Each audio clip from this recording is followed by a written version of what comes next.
Okay, so still on the arcade cabinet build, but this is the insides. So this is the Raspberry Pi that's going to be running my games. And as we all know, a Raspberry Pi doesn't have a power button. Mine does. It's got a little LED light that I can put on the outside of the cabinet somewhere, so I know when it's on or off. And of course, I have it hooked up to an external monitor so I can see what's happening. I don't have a lot in here at the moment. Just going through the games that I actually own and trying to find them. It's not that easy. If you want help with ROMs, just like everyone else, you just gotta Google it. They're out there, but they're difficult to find. But anyway, so going to here, here's just a couple. Of course, I hit the wrong button. I'm not going to play it per se, but let's go into Altered Beast. I'm hoping this one will actually error. Now this is where you can press A. Let's say we had to. Let's say it didn't work. And it actually did. I wasn't fast enough to hit it. Let's say it doesn't run. You click A. You go down to the emulators. This is where you install your emulators and you select the next one down. Apparently I have to do that with the keyboard. And then click A. Now this one I'm doing on a separate monitor. My other monitor is over there. And obviously in this case I selected the right one because it looks like it's going to play. Let's put a coin in. Click play. Now there's no sound. This is just a computer monitor. No speakers on it. I have no idea what the buttons are. Obviously that ain't it.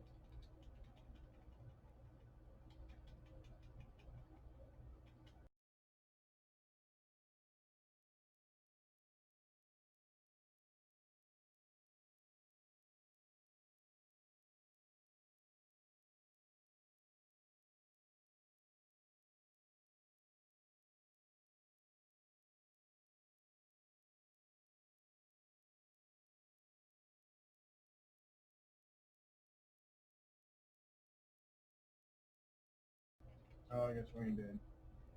I had one little life left. Now I'm going to take all my stuff, throw me in a hole. Back to a puny little human.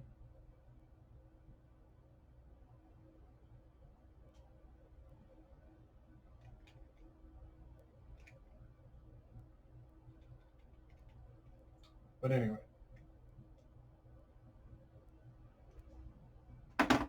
Now. So, the power button, as I was saying, I'm going to demonstrate. Let's see. Can I move you back far enough so you can see everything? Alright, you can kind of see the monitor. You can see the blue light. The blue light is always on whenever the Pi is on. So now I'm going to press the power button. Pi shutting down. Blue light is still on. Blue light's off. Pi's off. Monitor's off. And then I'll just have that mounted somewhere on the cabinet where it's not easily accidentally pushed, but when you intend to push it. And then the same thing. Put this up where you can see the monitor and the light and the Pi. Now one other thing as you can see is my green light over here on the Pi itself doesn't work.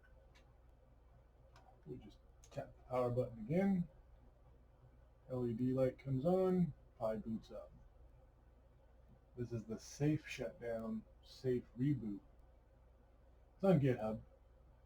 I'll throw a link to where you can get that down there in the bottom. Now once you have all that set up, we will actually switch monitors, jump over to here. So here you can see we're in the arcade on the Raspberry Pi itself. And these are the games that I have in there. These are the games that I have on my computer right here. And then I can transfer them over. So let's say 1941. Let's say I didn't have that. And oh look, I just finally found the 1941 ROM I've been looking for. We'll just grab that, bring it over, download it, got it. That's all there is to it. Finding your ROMs, that's the question. Second part is down here. This is just the ROMs being used in this file. So if you have other ones, these are just the ones that come with it. I don't have any of these. VTEX, I don't even know what they are. NGP, I don't have any of those games. What's another one? Sega CD, don't have any of those. Sega, nope. But I do believe I have some Nintendo ones. Check this list out. I got one. The second file you see there that's kind of got the square below it, that's just a save state. I didn't want to save it, but whatever, it did. So all you do is just drag and drop whatever games you have. RetroPie will make the folders. You just move your ROMs into the right folder. It's not going to look for them. You have to put them in the right folder. I have any? Nope, I don't have any Atari. 800s? No. I thought I had one. 7800s. Yeah, I have Donkey Kong. So you can see how you can transfer your files on and over. It's actually kind of cool. Makes it nice and easy. Now, of course, you can always take the memory card out and just do it manually. But who wants to do that? Now I'm going to click the power button. I know you can't see that. Well, actually, you can. Hold on. Something like this. Well, let's go the other way. This way. Move you over here so you can see it on my monitor. This is what happens when you shut it down. Pi shuts down, LED goes out, and you can see on my screen here that I lost connection. I'm just going to try and reconnect. Now I won't be able to do that until I actually turn the Pi back on, which is still off. But when it's turned back on, it'll automatically reconnect. I'm going to go ahead and cancel that. And close. That's my desktop. But yeah, so yeah, turn this one back on.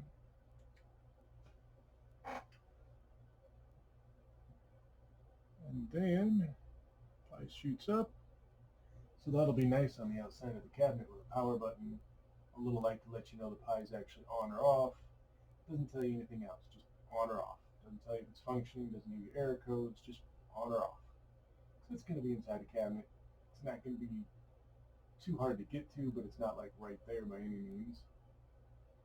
So yeah, that'll make it really nice. And obviously the breadboard and the wiring I have there is just a mock-up to write the script, program it, and make sure it works before I actually do anything. So nice.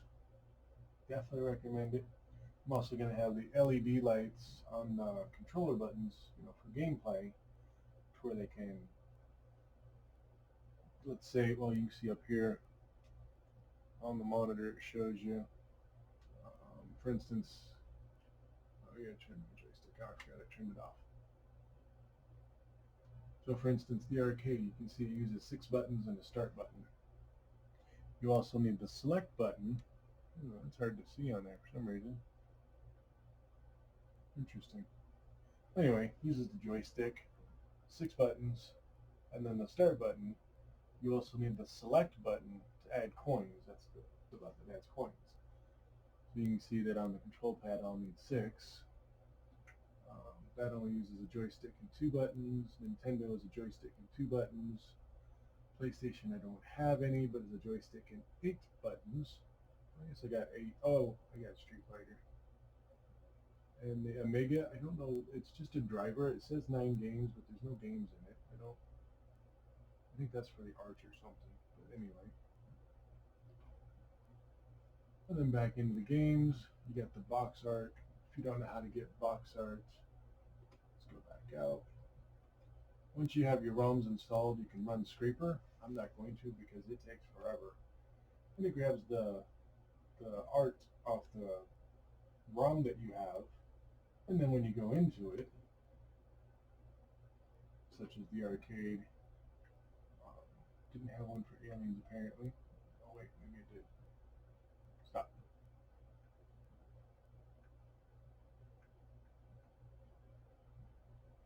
Yeah, okay, I don't have art. Darn it. I don't have artwork for everything. I'm hitting the wrong button for some reason. So like Bad Dudes, I don't have artwork. I don't have for Centipede. Cobra? No. Contra? Defender.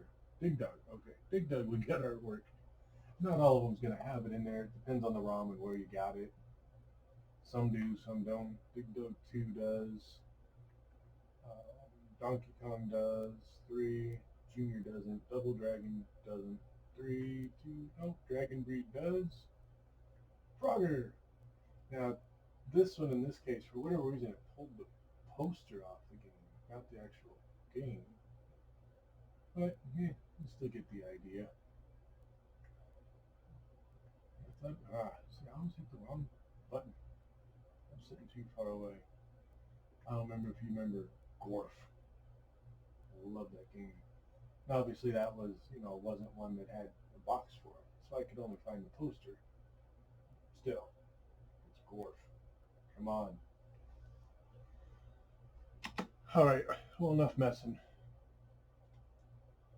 I got some programming to do. And if you're running, yes, I'm using an Xbox controller here. I got the wireless USB receiver for the Xbox. The clones will probably work. I had the official one, so that's what I'm using. As you can see in front of you, there's also a keyboard plugged in.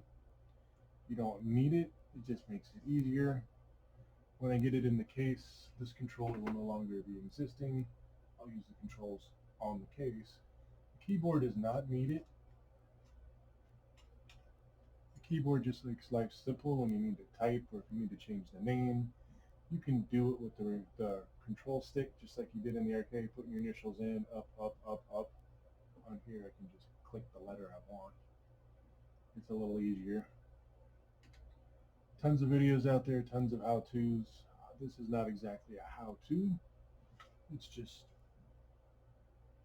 me building it, what it looks like, what I went through, building the cabinet, modifying the cabinet, changing the cabinet, changing the cabinet again, putting it all together, and then finally the end result. That's all I'm doing. I'll put some links at the bottom, of course, for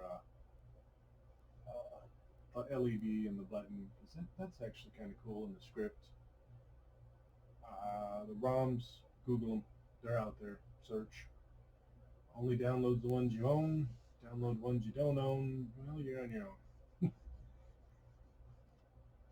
Have fun.